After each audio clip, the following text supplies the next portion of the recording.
So this time, again, we can use the Pythagoras theorem because it is a right angled triangle, but this time A is not the hypotenuse. This time A is one of the adjacent sides. I'm going to say A squared, so one of the adjacent side, plus 5 squared is, again, the hypotenuse squared. This time the hypotenuse is 10, so 10 squared, okay? And then I'm going to move the 5 squared onto the other side, so I have A squared by itself, because we want to solve for A, don't we? So you do that. Now we don't want A squared, we just want A, so we square root it. Plug that into your calculator and you should get something like this. Guys, tell me, what is the answer to two significant figures? We start from the first number, 1, 2, so it's going to be 8.7. We round the 6 up, don't we? That's the answer. Find x in its exact value. Okay, so again, where is x? X is here, so it's one of the sides of the square. So basically we want to find the length of a side of a square, don't we? But again, I made a diagonal and I've given that the hypotenuse in this right angle triangle is 8, right? Because it's opposite the right angle. And again, guys, because this is a square given by these lines, we know that if this is x, this is also x, isn't it? So again, just apply your usual theorem. So I'm going to say that x squared plus x squared is the hypotenuse squared, so 8 squared. Now guys, we have like terms, x squared plus x squared, these are like terms. So I can simplify that to 2x squared, isn't it? And then 8 squared is just 64. See how 2 and 64? They are both divisible by 2. So I'm going to divide both sides by 2, so I have just x squared left, so the 2 cancels away. And 64 divided by 2 is 32. So make sure you're trying to simplify it first, okay? And then I just want x, so you square root 32. But guys, I don't want you to go ahead and put that into your calculator. What does the question ask us to do?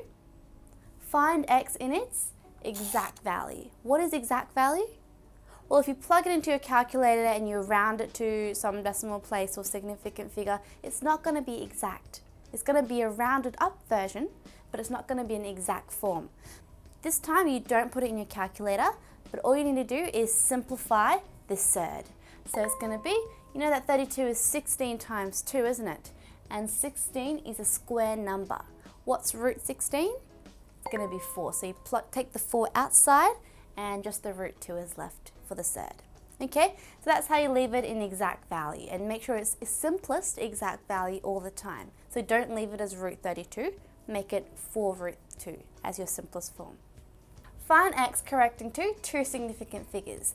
Now I'm going to try to do the similar thing and make my own right angle triangle. So put a straight line down there, so that's going to be a right angle. It would have been smarter if I put the right angle there, isn't it? So I can make my own right angle triangle. In this right angle triangle, the hypotenuse is 7.